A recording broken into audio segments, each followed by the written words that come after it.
여야 중진들과 함께 현안을 다뤄보는 시간입니다. 민주당의 우원식 의원 나오셨습니다. 네, 안녕하세요. 우원식입니다. 국민의힘 홍문표 의원 나오셨습니다. 안녕하십니까. 네, 홍문표입니다. 반갑습니다. 예, 오늘 지각 안 하셨습니다. 네. 몇 주 만에 처음입니다. 그렇다고 진작부터 오신 건 아니고 1분 전에 도착하셨습니다. 아슬아슬하게. 자, 선거가 다가오다 보니까 여러 가지 이슈가 많이 터지고 있습니다. 우선 가장 시간 역순으로 어제 갑자기 핫했던 조수진 의원의 후궁 발언에 대해서는 두 분은 어떻게 평가하십니까? 네, 제가 먼저 말씀드릴까요? 참 놀랐어요. 이제 저 같은 여성 의원이 다른 여성 의원에 대해서 이렇게 여성 비하적 발언을 할 수 있는가. 고민정 의원은 그야말로 청와대에서 대변인으로 자기 역할을 충분히 하고 그리고 그런 역할 속에서 국민의 사랑도 받고 국회의원에 출마해서 당당히 선거에서 이긴 분이거든요. 그런 분은 국민의 대표이기도 하고요. 그런데 마치 청와대에 있었던 것을 아마 토대로 해서 그런 얘기한 거 아닌가. 그런데 옛날에 구중궁궐 안에서 그 임금의 어떤 이런 그런 후궁으로 비하를 하고 이렇게 한 것에 대해서는 정말 저희가 들어본 역대급 막말입니다. 그래서 저희로서 이게 도저히 납득할 수가 없고 이런 식의 같은 의원 또는 여성에 대해서 여성이 이렇게 비하하는 것에 대해서 국민을 대표할 수 있는 자격이 있는가라고 하는 점에 대해서 문제 제기를 하면서 저희 당에서는 이미 사과를 요구했고 국민을 대표할 수 있는 자격이 없는 거 아니냐. 그래서 국회의원 사퇴를 일부에서 또 요구도 하기도 하고요. 그리고 본인은 이 모욕죄 또 허위사실 유포 이렇게 해서 그런 혐의로 경찰에 고발하겠다 이렇게 얘기했는데 이 부분에 대해서는 저는 조수진 의원이 명백하게 그 잘못을 인정해야 된다 이렇게 생각하고 그 당 안에서 김근식 의원도 과했다 이렇게 이야기하지 않습니까? 그래서 그런 지적에 대해서 겸허하게 반성하고 또 그리고 국회의원직 사퇴 해야 되는 거 아닌가 하는 저희들의 생각을 전합니다. 저희 당에서는 이 문제에 대해서 좀 지나친 표현이었고 잘못됐다는 것이 제 개인적으로나 우리 당의 기본적인 스탠스는 그렇게 갖고 있습니다. 여기 주석을 하나 붙인다면은 여야가 우리가 국민 수준에 맞지 못한 언행이 참으로 간간히 일어나기 때문에 참으로 안타까운 생각을 가지고 있고 다시는 이런 일이 반복되지 않겠거니 저희 당에서도 조심하고 경각심을 갖겠다 하는 말씀을 드립니다. 자, 이건 그렇게 넘어가고요. 그 손실보상 법제화 혹은 재난지원금 관련해서 야당에서는 이게 이제 선거용으로 돈을 푸는 거 아니냐 이런 우려가 있습니다. 이 대목에 대해서는 홍문표 의원 먼저 의견 주십시오. 어려울 때 국민에게 국가가 할 수 있는 일은 사실 적정한 선에서 예산의 편제를 나눠서 우리가 베풀어 주는 것이 저는 옳다고 봅니다. 그런데 우리의 지금 실정이 참으로 비교할 수 없을 정도로 지금 어렵거든요. 예를 든다면은 1차 추경 정도도 국가가 운영하는데 국민에게 상당한 부담을 주는 건데 지금 4차 추경을 했지. 그다음에 또 4차 재난지원금을 지금 우리가 주고 있는 상황이지. 여기에다가 소상공인 우리가 보상법 또 지금 자영업자 손실보상 3법 이거를 이제 통틀으면은 말할 수 없는 수백억의 이제 수백조의 이제 돈이 들어가는데 여기다가 이제 더 우리가 한번 지켜볼 것은 국가 부채가 지금 우리가 826조입니다.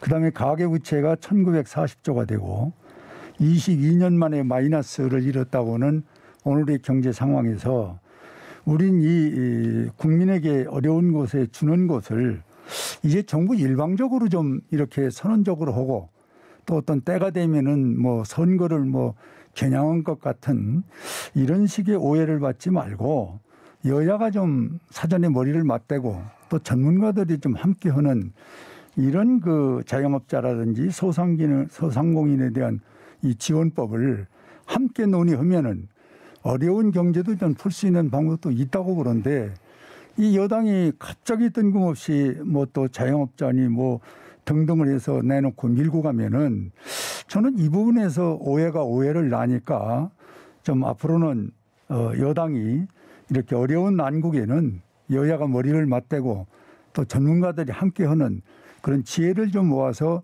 이 베푸는 또 지원하는 이런 법을 만들었으면 좋겠다는 말씀을 드립니다. 네, 여야가 함께해서 머리를 맞대서 이 어려운 난국을 헤쳐가자라고 하는 말씀에 뭐 전적으로 동의하고요. 근데 지금은 정말 민생 위기의 시대더라고요.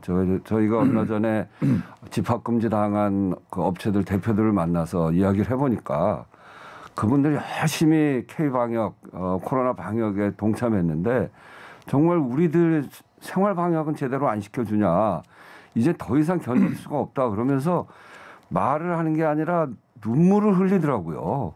그러니까 지금은 견딜 수 없는 상황이 됐습니다. 우리 홍문표 의원님 국가 부채가 걱정이다 그렇게 얘기하시는데 사실상 OECD 국가 중에서 보면 우리나라 국가 부채율이 가장 낮습니다. 45%가 채 안 되거든요. 그런 반면에 걱정하신 대로 가계 부채는 좀 떨어지다가 2019년부터 확 올라가고 전 세계에서 최악의 가계 부채가 됐어요.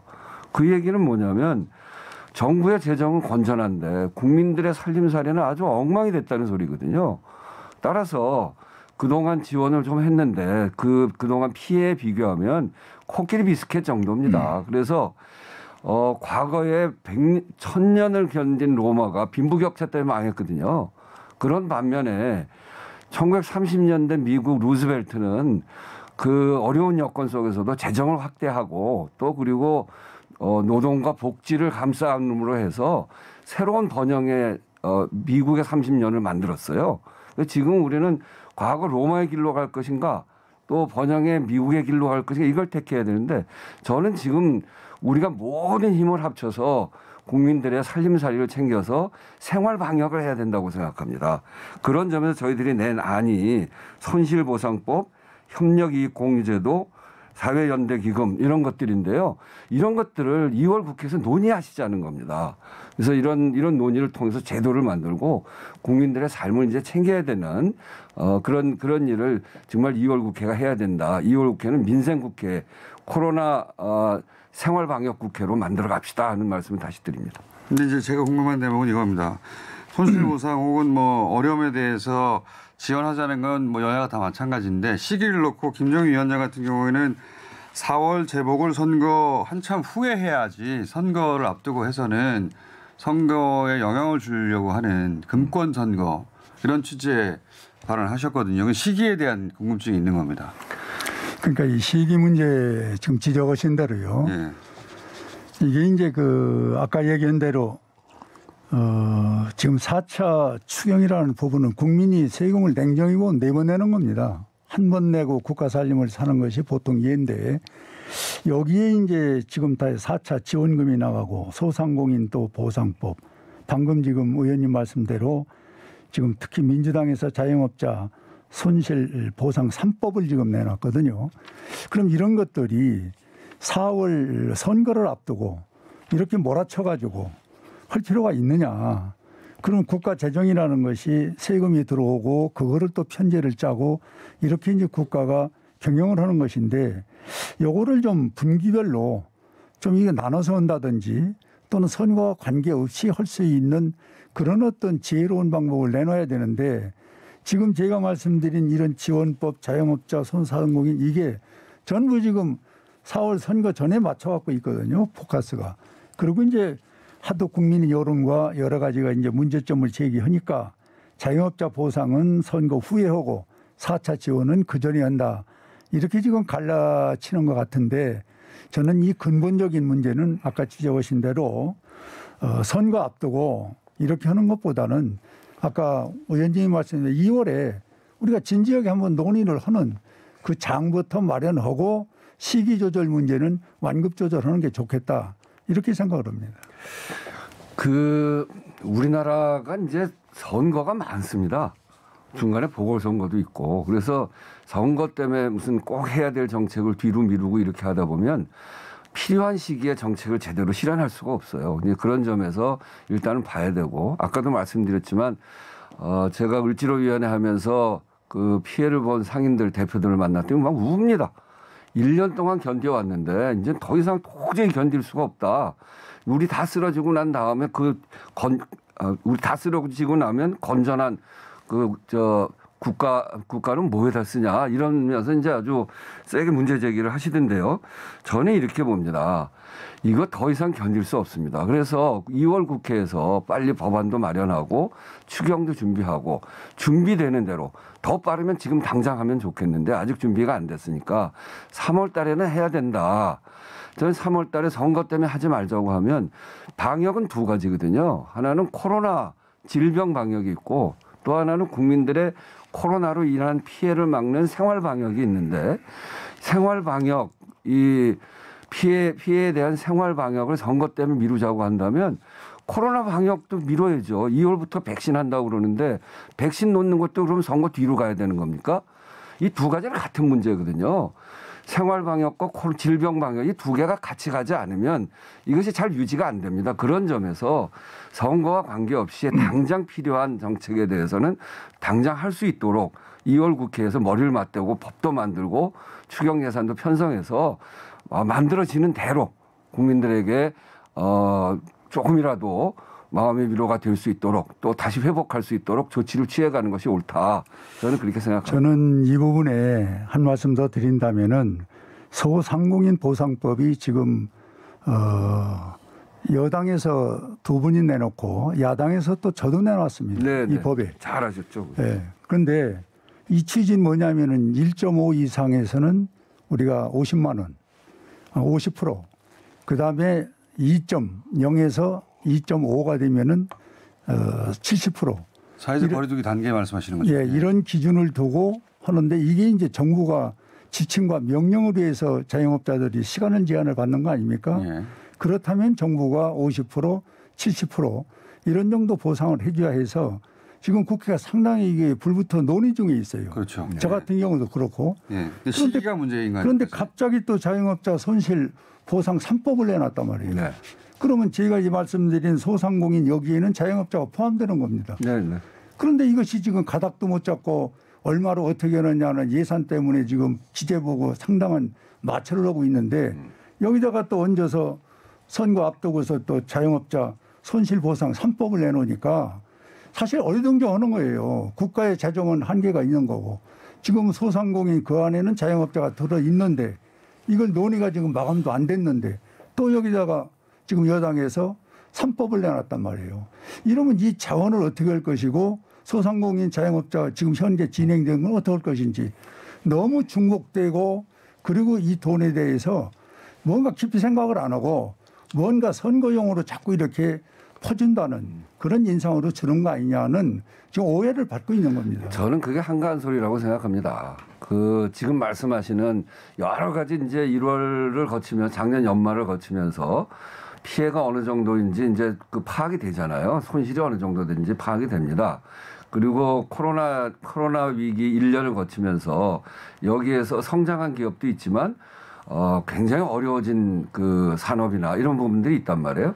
그런 산업에 종사하는 분들을 만나보니까 견딜 수 없는 상황이 됐어요. 그러니까 의원들이 여러 가지 안을 1월 달에 준비해서 법안을 내는 겁니다. 거기에 그 의원님이 내신 것도 있고 우리 강훈식 의원이나 민병덕 의원이 낸 안도 있고 또 협력이익 공유제도 이런 것들도 지금 내고 있고 또 사회연대기금도 저희 준비하고 있고 그래서 여러 가지 안이 올라가고 또 하나는 기재부는 우리 재정의 건전성을 유지해야 된다 이렇게 이야기하는데 또 다른 한쪽에서는 우리 가계부채가 아주 심각하니까 그것부터 막아줘야 된다. 우리 재정은 건전한데 국민들이 먹고 살기 어려워서 다 쓰러지면 어떡하냐. 이런 논의를 하고 있는 겁니다. 지금 1월 달이 그거고요. 그래서 국회가 필요한 거죠. 2월 국회에서 이걸 종합적으로 검토해서 우리가 할 수 있는 일을 하자는 겁니다. 기재부에 대해서 한 말씀 하면 IMF 때 기업 지원한 게 160조입니다. 여기에서 3분의 1을 회수 못했어요. 그때 기재부는 아무 얘기 안 했습니다. 160조 낼 때도 아무 얘기도 안 했어요. 우리가 기재부에 대해서 비판하는 거는 기업이 어려울 때 들어가는 돈, 그때 국민들은 우리 사회를 다시 공동체를 살릴 수 있는 투자다. 그래서 다 양해해 줬거든요. 기업에 들어가는 돈은 투자고 국민에 들어가는 비용이냐? 이 국민에게 들어가는 것이야말로 정말 국민을 살리는 투자인데 그래서 저희하고 기재부하고 저 마찰도 있고 견해도 달리하면서 지금 이제 아주 치열하게 논의를 하고 있는 중입니다. 이거를 국회에서 여야가 머리를 맞대고 우리가 낸 법, 홍문표 의원님이 낸 법 이런 것들을 잘 모아서 정말 우리 국민들에게 필요한 규모가 어느 정도 돼야 될지 우리 국가가 감당할 수 있는 목이 어느 정도 돼야 될지 대통령도 손실보상을 하자고 이렇게 말씀하셔서 정부도 움직이고 있으니까 2월 국회에서 이걸 논의해서 결정되는 대로 빨리 이 고통으로부터 국민들이 조금이라도 벗어날 수 있도록 정말 어려움에 처한 사람은 나 그 코로나로 죽느니 그냥 먹고 살지 못해서 죽느니 오히려 이게 더 힘들다 이렇게 호소하고 있지 않습니까? 이것에 대해서 우리가 응답해야 된다. 제가 한 가지 이렇게 말씀드립니다. 생산적인 토론을 위해서 한 가지 질문을 드리는데 네. 이 소상공인법 자영업자 이 법에 지금 말씀하시는 게 포함되어 있어요. 그런데 이거를 또 3법을 내놓고 또 이걸 한다고 그러니까 2중 3중이 되는 거예요. 그러니까 논의하잔 말이에요. 아니 근데 이건 다른 겁니다. 그 법이 지금. 아니 그러니까 홍문표 의원님이 낸 법만 있는 게 아니잖아요. 아니, 그러니까 변화가 여러 가지가 있으니까 근데 그거를 지금 종합해서 법을 만들면 되는 지금 겁니다. 3법 내놓은 거는 지금 이미 국회에 계류되어 있는 거하고 다르다니까요. 거기에는 중복되는 것이 상당히 많은데 그러니까 중복된 건 빼면 되고요. 이렇게 생각내는 식으로다가 내놓고서 이걸 해주자 그러면은 해주자는데 반대할 명분은 없죠. 아니 그 홍문표 따져보자는 의원님이 낸 거지. 법이 통과된 법이 아니고 국회 계류돼 있는 그렇습니다. 법 아닙니까? 예. 그거 보기에는 저희들 부족한 점들이 많아요. 너무 인색하고 좀 더 확장시킬 필요가 있고요. 그리고 그 피해 정도가 국민들이 느끼는 게 훨씬 더 크기 때문에 그런 것들을 잘 묶어서 좋은 법을 만들어서 하면 되지요. 왜 홍문표 의원님 법만 법이고 그러니까 나머지 법은 아닌가요? 작다는 것은 한이 없습니다만은 아까 1.5를 우리가 50%로 기준하고 2.0을 우리가 70%로 하는 거는 국가 재정을 안 보고 하는 것이 아니에요. 그걸 보고 그렇게 한 거지. 그냥 100% 주면 좋죠. 아니 우리 강훈식 의원 아는 이런 거예요. 집합금지나 제한 대상 업종에 대해서는 임대료를 지원하고 또 전체를 하든지 또 일부 보상을 하든지 아니면 영업 손실에 대해서는 최저임금을 보상하자 이렇게 해서 강훈식 의원 안도 굉장히 아주 절제된 안입니다. 민병덕 의원 안은 영업 제한 한 부분에 대해서 손실 보상을 하는데 그거를 몇 프로로 할지 이런 거는 논의해서 정하자는 겁니다. 의원님. 그러니까 여당 의원들이 집권 여당에 대한 책임이 훨씬 높은 사람 아닙니까? 임대료 부분은 개인의 자산권 침해 때문에 안 되는 거예요. 그거를 왜 자꾸 여기다 놓고 이야기를 합니까? 아니 생각해 보세요. 우리가 많은 법률가 지원들이 이 얘기가 나왔다가 이거 쑥 뺀 건데 이걸 또 다시 지금 임대료가 개인의 얼마를 줘라 하지 말라 할 수 있어요? 개인의 자산인데요. 뭐 사는 거죠. 그러니까 개인의 자산인 건 맞는데요. 또 다른 한면으로 보면 거기에 임차해서 들어가서 사업하고 있는 상인은 본인이 결정해서 집합금지 영업 제한한 게 아니거든요. 감염병 예방법에 따라서 정부의 명령에 의해서 하는 겁니다. 거기에서 발생되는 피해를 왜 임차인만 다 지냐 말이에요. 그거는 한 사회가 공동체로 유지하려면 그런 데서 생기는 감염병을 막기 위해서 노력하는 건 공동체 전체의 책임이고 그래서 임차인도 책임지지만 임대인도 책임지고 또 국가도 책임져서 같이 문제를 해결해 가야지 왜 이게 임차인만 책임지냐 말이에요.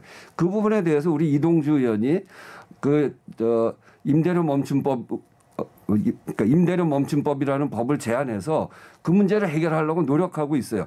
이것도 이번에 2월 국회에서 논의해야 됩니다. 자, 알겠습니다. 나머지는 다 국회에서 논의하시고요.